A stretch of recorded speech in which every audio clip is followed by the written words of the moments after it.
Hey friends, Joe Owens here with JoeOwensCustomBaits.com. I wanted to show you guys this morning a quick and simple little modification that you can make to your pitching and flipping jigs and also your swim jigs that will help you to catch more fat bass. Uh, you know, when I first started pitching and flipping jigs and fishing tournaments, it was in the early 1980s. And at that time, I'm going to show you how most guys used to trim their weed guards on their pitching and flipping jigs. So this is just a couple of like old jigs that I had here at the house. So I'm going to just kind of show you what they are here. Okay, this is an old jig. Now, when I first started pitching and flipping jigs, I'm going to show you how most guys would trim their skirts. They would come about a 1/4 inch above the hook point, and then they would just cut the jig skirt here like this. Okay, and then it would be something similar to this. And, when I first started pitching and flipping jigs, I did the same thing. But the problem with this, when you shorten a weed guard like this, all you're really doing is you're taking the problem and you're magnifying it. You're making a problem worse. And the reason that happens is because as you shorten this weed guard, all you're doing is you're making the weed guard stiffer. So it's important to understand that when a bass comes up, a bass is going to suck this entire bait in its mouth like this. And as he goes to pull back like this, or as you go to set the hook, if this weed guard's stiff and it's not going down, it's going to make it a lot harder to set the hook on those fish. Now, I know over 40 years of fishing tournaments and just out fun fishing and being around the fishing industry, one of the things that I've heard a lot throughout my life from different people is, well, we have a hard time getting fish to the boat when we're fishing jigs. Well, a lot of people don't realize that one of the biggest culprits is the way that you trim the weed guard. So I just showed you on that jig there.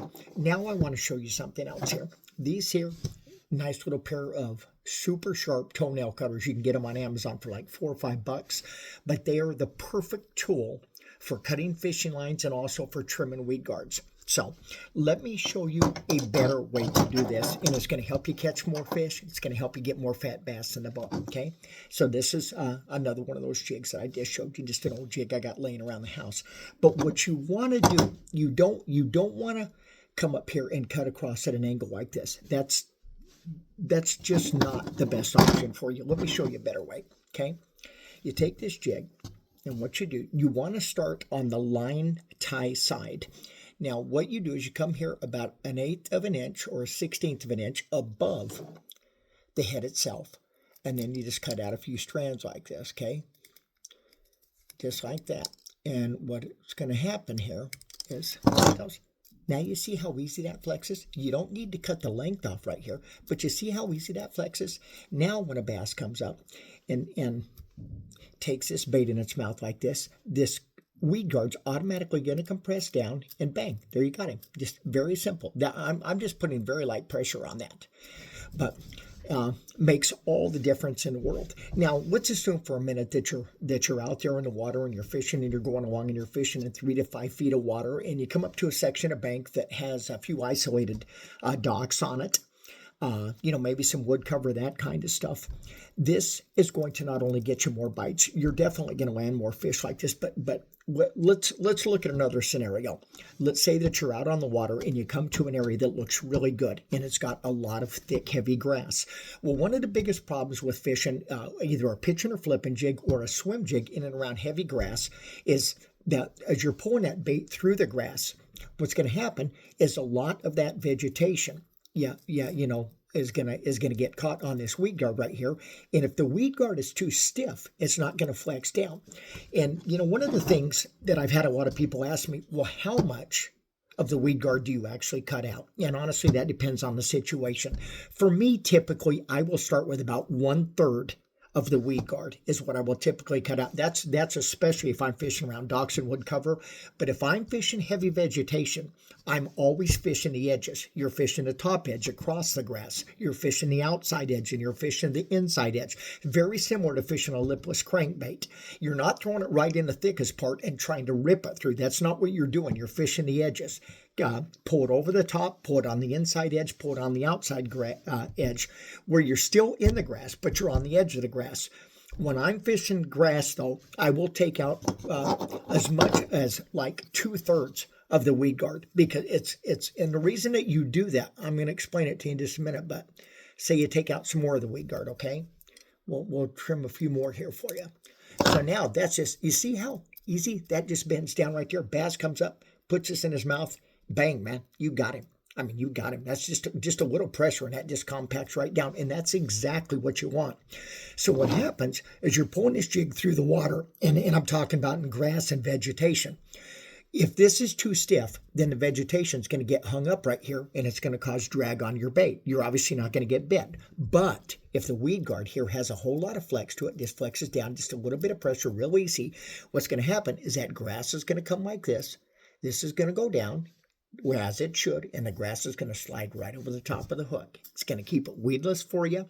That right there is your pro tip of the day on how to properly trim a weed guard so that you can go out on the water today and catch more fat bass.